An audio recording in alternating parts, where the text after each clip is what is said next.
L'élimination des leaders de l'Alliance des États du Sahel était le programme central du néocolonialisme français, de l'impérialisme occidental.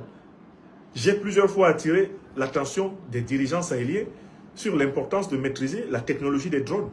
Car, pour ma part, quand j'ai analysé les méthodes utilisées par les Occidentaux pour éliminer les dirigeants africains, pour éliminer les dirigeants du Sud global ces dernières années, je me suis rendu compte que, à défaut de produire un assassinat à l'intérieur de leur cercle rapproché, comme par exemple l'assassinat de Laurent Désiré Kabila, ou l'assassinat de Marien Gwabi, ou l'assassinat de Thomas Sankara, à défaut de faire assassiner les leaders africains par leurs proches, qu'est-ce qu'on cherche? On essaie de voir si, lorsqu'ils se déplacent hors de leur dispositif traditionnel, on peut les empoisonner ou les atteindre. Mais aujourd'hui, la méthode la plus spectaculaire qui est utilisée, c'est des méthodes qui combinent les moyens technologiques, et notamment des méthodes qui ont pour but d'agir sur les moyens de transport. Il faut faire attention à ne pas acheter des aéronefs auprès des puissances impérialistes et à y transporter des dirigeants panafricanistes, des dirigeants révolutionnaires. Si vous achetez par exemple des aéronefs auprès des puissances de l'OTAN, sachez qu'une puissance de l'OTAN qui vous vend un aéronef, elle possède toujours une variable de télécommande sur cet aéronef. Cette puissance possède toujours une capacité numérique de débrancher l'aéronef. C'est-à-dire que quand vous achetez un aéronef, je ne sais pas, vous achetez un avion américain, un avion français, un avion britannique, sachez que les Français, les Britanniques, là, les Italiens, ils gardent la possibilité de commander votre avion. Non, il suffit par exemple qu'ils paralysent toutes les fonctions électroniques de votre avion. Quand vous êtes dans le ciel, vous crachez. J'ai toujours pensé, mais je n'ai pas de preuves suffisantes, que l'avion du président iranien, le précédent président iranien avant M. Pezeshkian, qui a trouvé la mort dans les montagnes, et où on dit, dans la boîte noire, le pilote dit, je n'ai plus du tout le moindre instrument de commande qui est opérationnel.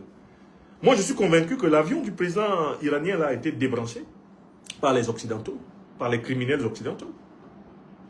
Comment le pilote d'un avion qui transporte le chef de l'État, un personnage d'une telle importance, en tout cas le président de la République, comment un avion de cette nature peut se retrouver dans une panne technique telle que le pilote puisse dire dans la boîte noire, dernier message, aucun des instruments de pilotage de l'avion ne fonctionne.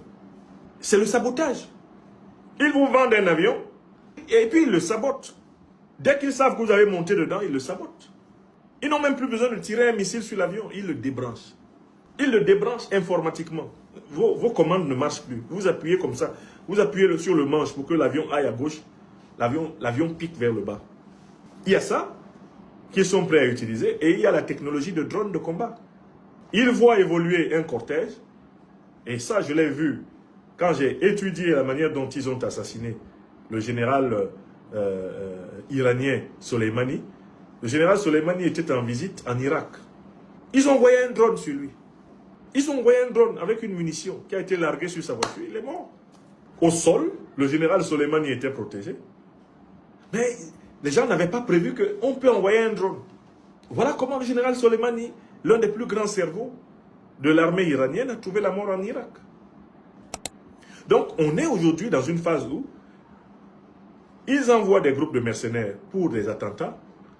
Quand ça ne marche pas, ils essayent d'infiltrer les équipes de proximité pour des assassinats de proximité. Quand ça ne marche pas, ils essayent de mobiliser des moyens technologiques.